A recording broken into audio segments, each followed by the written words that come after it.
Hello बच्चों, आज हम पढ़ने जा रहे हैं हिंदी का एक लेसन जिसका नाम है सच्ची मित्रता। सबके मित्र होते हैं, लेकिन उनमें से कोई एक बहुत घनिष्ठ मित्र होता है। क्या आपका भी कोई घनिष्ठ मित्र है?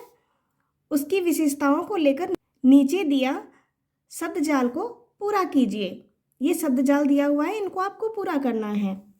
आइए बचपन के दो मित्रों का किस्सा पढ़ें। कृष्ण और सुदामा दो सच्चे मित्र थे। वे दोनों एक ही गुरु के आश्रम में रहते थे। आश्रम का अर्थ है साधुओं के रहने का स्थान। दोनों साथ साथ खेलते और साथ साथ पढ़ते। पढ़ाई पूरी होने के बाद दोनों अपने अपने घर वापस चले गए। सोच विचार।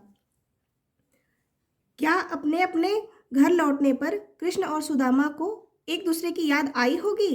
अगर आप दोनों में से किसी एक की जगह होते तो क्या अपने मित्र को याद करते आप? श्री कृष्ण द्वारिका के राजा बने। सुदामा गांव में रहकर गरीबी में दिन गुजारने लगे। जो मिल जाता खा लेते और भगवान का भजन किया करते। भजन का अर्थ होता है भगवान की प्रशंसा में गीत गाना। एक बार ऐसा हुआ कि सुदामा को कई दिनों तक कुछ भी भिक्षा न मिली। उनके परिवार की हालत खराब हो गई। परिवार का अर्थ होता है घर के लोग। घर के जो सदस्य होते हैं वही परिवार होते हैं। उनकी पत्नी ने उन्हें बचपन के मित्र कृष्ण के पास जाने की सलाह दी।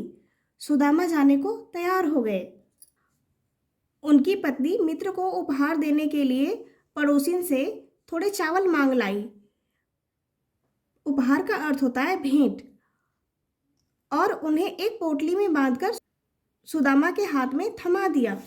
पोटली क्या होती है? छोटी सी गठरी को पोटली कहते हैं। सोच विचार। सुदामा कृष्ण से मिलने खाली हाथ क्यों नहीं जा सकते थे? भेंट ले जाना इतना आवश्यक क्यों था? यह आप सोच विचार करके बताइए। चावलों की पोटली लेकर सुदामा श्री कृष्ण से मिलने द्वारिका जा पहुंचे। वहां के बड़े बड़े भवन देखकर वे हैरान रह गए। द्वारिका के राजा श्री कृष्ण ने अपने मित्र सुदामा का बहुत आदर सत्कार किया। सत्कार का अर्थ होता है आदर। आदर किया, उनका सम्मान किया। दोनों बचपन की बातें करने लगे। बचपन की शरारतें याद कर हंसने लगे। श्री कृष्ण ने सुदामा से बगल में दबाई हुई पोटली खींच ली और बड़े प्यार से चावल खाने लगे।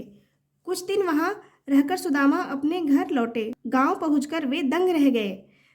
जहां उनका टूटा फूटा घर था वहां अब एक महल खड़ा था। सुदामा समझ गए कि यह सब कृष्ण की कृपा है। दंग का अर्थ होता है हैरान रहना, हैरान हो जाना। वो हैरान रह गए थे अपने गांव पहुंचकर। और कृपा का अर्थ है दया। अगली वीडियो में फिर मिलेंगे।